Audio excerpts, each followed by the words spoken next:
महरबानियूं मोहतरम दोस्तों, उम्मीद कयूं तव्हां ख़ैरियत सां हूंदो।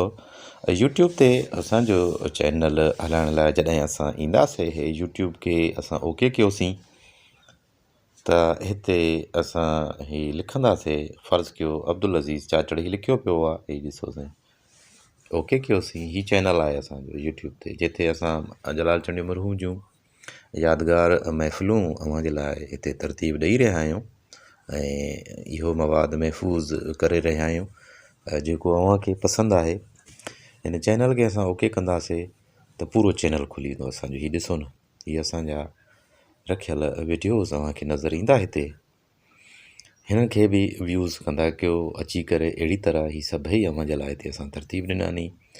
ऐं दोस्तो, अव्हां जी सहूलत लाइ प्ले लिस्टूं तरतीब ॾिनियूं आहिनि। ही प्ले लिस्ट लिखियल आहे, ॾिसो अव्हां हिनखे खोलींदासीं त हिन में मुख़्तलिफ़ प्ले लिस्टूं पवंदी। मास्टर शाहबान, गुलशेर तीवणो, लीमो फ़कीर, माफ़ कजो, इब्राहिम शाह कहेरी, एजा 6 महफ़िलूं, इमाम बख़्श ज़रदारी, जलाल चंडी मरहूम जा विडिया 19 वीडियो पयानी, सौज़ली चांडियो, जलाल चांडियो, टोटल महफ़िलूं। हाणे महफ़िलूं जेकी अव्हां जी पसंदि आहे उन जी बि प्ले लिस्ट ठाही आहे। ही ॾिसो अव्हां, हाणे इन खे खोलींदासीं। अव्हां हलाए छॾियो, का बि महफ़िल खोले हिन मां हिकु हलाईंदव, बाक़ी उहो प्ले लिस्ट ऑटोमेटिक प्ले कंदी वेंदी। हिकिड़ी महफ़िल हलंदी, वरी ॿी हलंदी, ही आख़िर ताईं महफ़िलूं, यानी कि 21 नंबर महफ़िल कल्ह जेका अपलोड कई आहे उन ताईं बाक़ाइदा प्ले थींदियूं।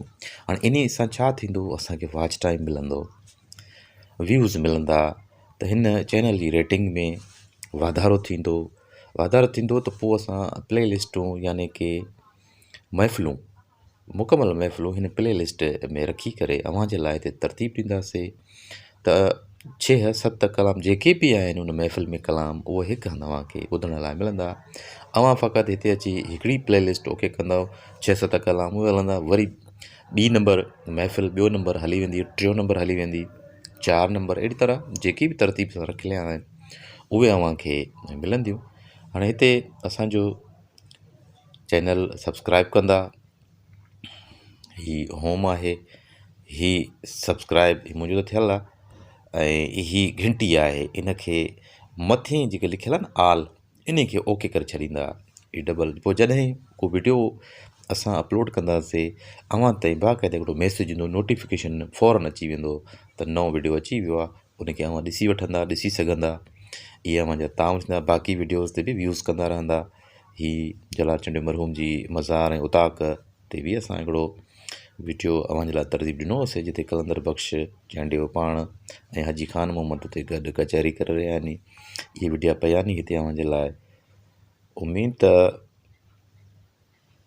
अव्हांखे हीउ वीडियो पसंदि ईंदो ऐं अव्हां पंहिंजो साकार कंदा। महिरबानियूं। अब्दुल अज़ीज़ चाचड़।